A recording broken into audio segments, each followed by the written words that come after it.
Welcome to our second Oxford Reading Hive Live author interview, and I'm really excited to be talking to the wonderful Kiran Millwood Hargrave, author of The Girl of Ink and Stars, The Island at the End of Everything, and this year's wintry classic, The Way Past Winter, which I really enjoyed reading this festive period. It was the first thing I read. Thank you so much for coming in and to answer our questions. We've also received some from some of you younger fans, so I'm going to try and weave these in as we go. Fantastic. So if you're happy, yes, we'll just get started then.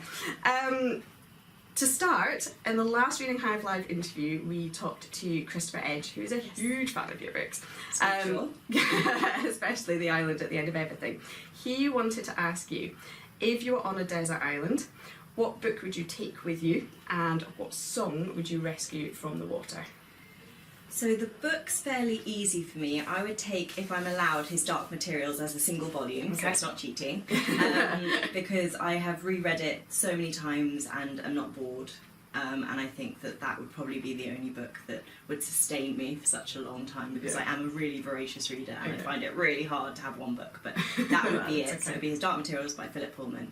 And then for the song, that was really tricky. I settled upon Heroes by David Bowie, because it's kind of been there at all the really significant points in my life. My parents love David Bowie and that was their favourite song, and they remember them dancing in the kitchen to it. And it was also the final song that we played at our wedding. Me and my husband played at our wedding, so I think that would be a nice sort of, and it can be melancholy, it can be uplifting, so lots of things. Yeah, definitely something to sustain you. I managed to read the Dark Materials in the wrong order accidentally, which was a bit confusing. But When did you start? I started book 2. Oh my god. Book 2, 1 and 3. It kind of works. This is a kind of works. Yeah, something reading book 1 I went, oh, that makes a lot more sense now. Anyway, so a few more questions about The Island at the End of Everything.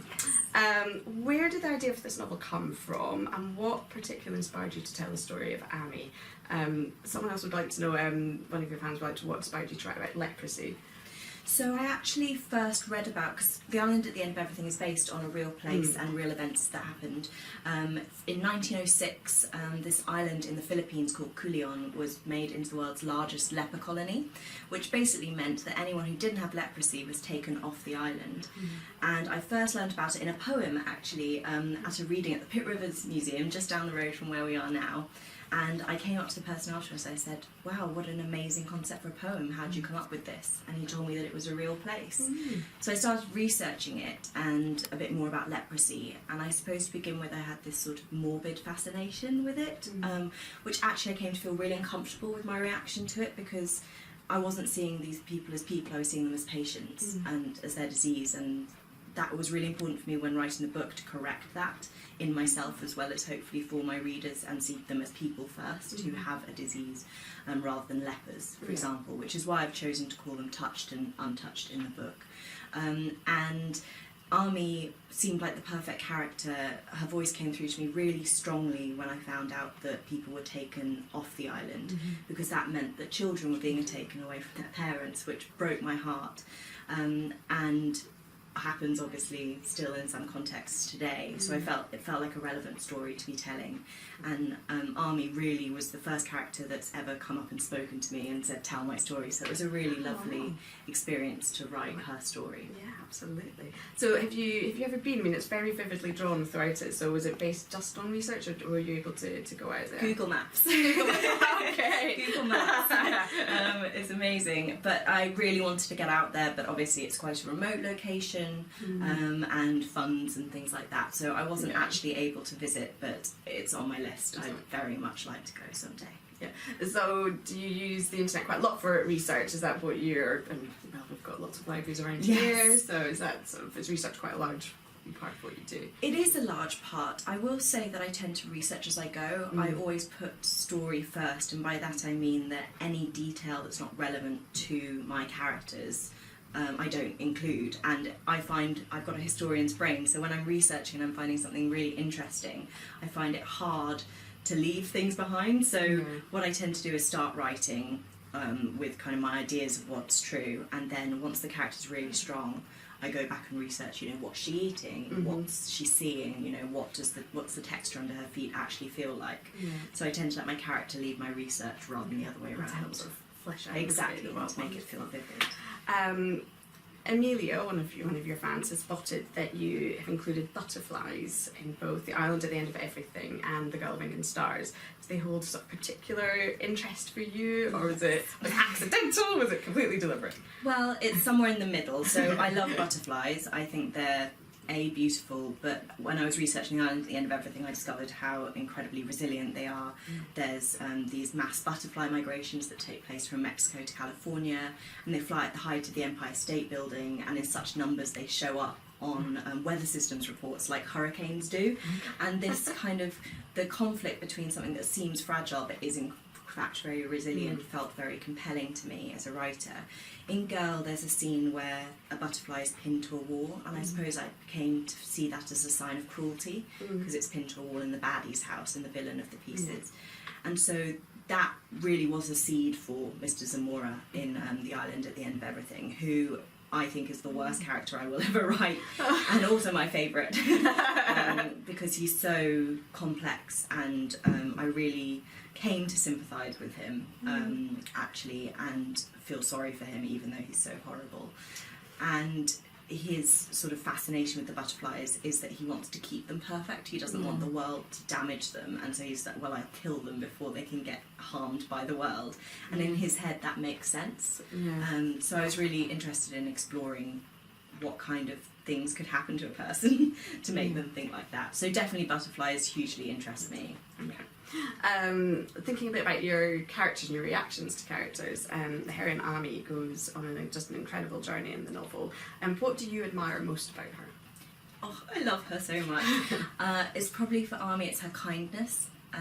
It's a real source of strength, and we talk a lot about strong characters having to be, like I've been talking about butterflies, like incredibly resilient or having good stamina or being physically strong, but for Ami, all her strength comes from the fact that she is able to look at a person and see into them and who they actually are, and not just take them as surface appearances, and to not be judgmental, and to be completely open-hearted, even after great cruelty is done to her. And that, I think, is one of the strongest things someone can do, is to sort of heal from a trauma.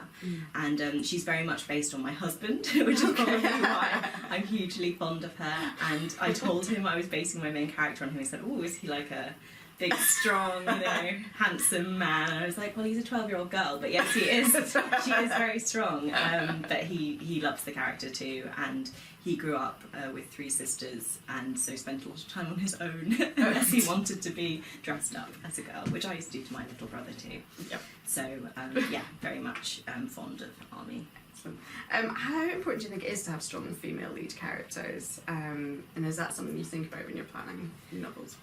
So I think that it's important to show strength in lots of different ways, as I've just said. I think that it's limiting to think of strong in what we've thought of as traditionally masculine ways. I think that women have incredible strength that could be classified as feminine. I'm very into the idea of ungendering certain traits, and so my male characters will have softness and my female characters will have strength, and to try and undo the idea that these belong to male or female characters. That's what's most important to me, because no one is sort of a stereotypical one thing, and I'm very keen for my characters to reflect that. And when I'm writing, I suppose it's just important for me to show kids as they are, because children are all different kinds of things, and often as a writer it's easy to fall into the traditional traps of showing characters to be the typical hero, and I do try and be conscious of that and push against that. Excellent. Jumping back a little bit, so we're going to have a quick chat about The Girl Living in Stars, which was your debut novel and won the 2017 Waterstone's Children's Book Prize. What is it about this book that you think really set it apart and grabbed people's attention? First of all, we have to mention the cover. The cover, it's amazing. It's very beautiful, and all my books are designed by Helen Crawford White, who is an incredibly talented cover designer, and has sort of made this sort of stamp of these iconic images. So we have to mention that, and I was just overjoyed when I saw, that it had maps and all this amazing design inside it. In terms of the writing, what I was really trying to do was not talk down to my audience in any way, and to use language in quite a poetic way. And to me, that doesn't mean sort of airy-fairy going on. It actually means choosing very precise, illustrative, like vivid language, and making sure it sounded sort of alive in the mouth, because I started as a poet, and so it was very important for me to carry that through into my writing for children, and also keep it really pacey. And I think that it's that that sort of lyricism and pace that maybe defined it, and what I've kind of tried to carry through into my other books. It sounds like quite a long process maybe of sort of redrafting and trying to find the right vocabulary. So Charlotte was wondering how long it took you to write. So the first draft took me about 4 months, and then I edited it, because most of writing is rewriting. Yes. And editing your work is so important, and learning what good writing, bad writing looks like to you, and sort of creating your own taste is really important. So I went through 10 drafts by the end. Okay. And those aren't little like tweaking drafts, those are major drafts. Okay. It was originally in third person, and we moved it into first after like the 7th draft. Oh god. I was like, but finally I was in Isabella's head by then, because I was learning on the job, you know, this was my first attempt at a book, and the first drafts weren't very good. Were editors involved at that point? Or was By that point, they'd so come by in. 7th draft, when you changed, Yes. what was there? So, so no, they suggested it. Okay. So they came in about four drafts. So I did 6 drafts with my amazing editor Rachel at Chicken House, and she has been so patient with me, because I was still learning and still confused about exactly what the heart of this book was. A major change I made at the end was who was with Isabella at the end, in that final section of the book. It was originally Pablo. So anyone who's read the book will be like, what are you thinking? And I know, I agree. So, you know, I learned a lot of lessons on that book, and this book came, The Island at the End of Everything came a lot more easily, and The Way Past Winter even more so. So I'm hoping that I'm getting better at this writing thing. Some of the readers have asked about what Banished were based on. Well, that's an interesting question. I suppose I wanted there to be, and this was one of the things we worked a lot in editing, because there were a lot of conflicts going on in the book. You know, is the baddie the governor? Is it the banished? Is it the final, if you've not read the book, the final, what the book actually drives towards. And originally the banished were far bigger antagonists. They created a lot more issues for both Isabella and the governor, and there are attacks on the village before they're blamed for the attack on the girl. And we stripped a lot of that out, mainly to streamline, and actually I realised I was sort of othering the banished in quite a strange way, and so I actually ended up, I suppose they're the original inhabitants that have been driven off, and it made me uncomfortable what I'd originally done with them, so I actually made them hugely sympathetic, and you know, this island is theirs, and they have been pushed off it by a coloniser, and they deserve to have it back. And so that was sort of, but I wrote myself around in circles before I came into that position, definitely. And it's again just not falling into easy traps of what's been laid for you in previous narratives and things like that. So yeah, I'm glad that we caught that, and that I realised that, and that's something again that I've carried through into my other books. And it sounds like having sort of space to rethink, reevaluate, reassess is just a huge thing. 3 years, this this book, between writing the first word on April Fool's Day, Okay. 2013, and going to see it printed at the printing press on April Fool's Day 2016. It was 3 years. So. Wow. Yeah. Okay. You mentioned covers earlier, and this was something that one of your readers, Alexandra, and actually I was interested in this as well, about how much input you have into this. You feel you work with one person. Did she do all 3? Yes, she's done all 3. And the insides as well. And the insides as well. Each one She's normally a designer. has lovely illustrations on each page. Yes. So originally with this one, my husband, who's an artist, drew a map.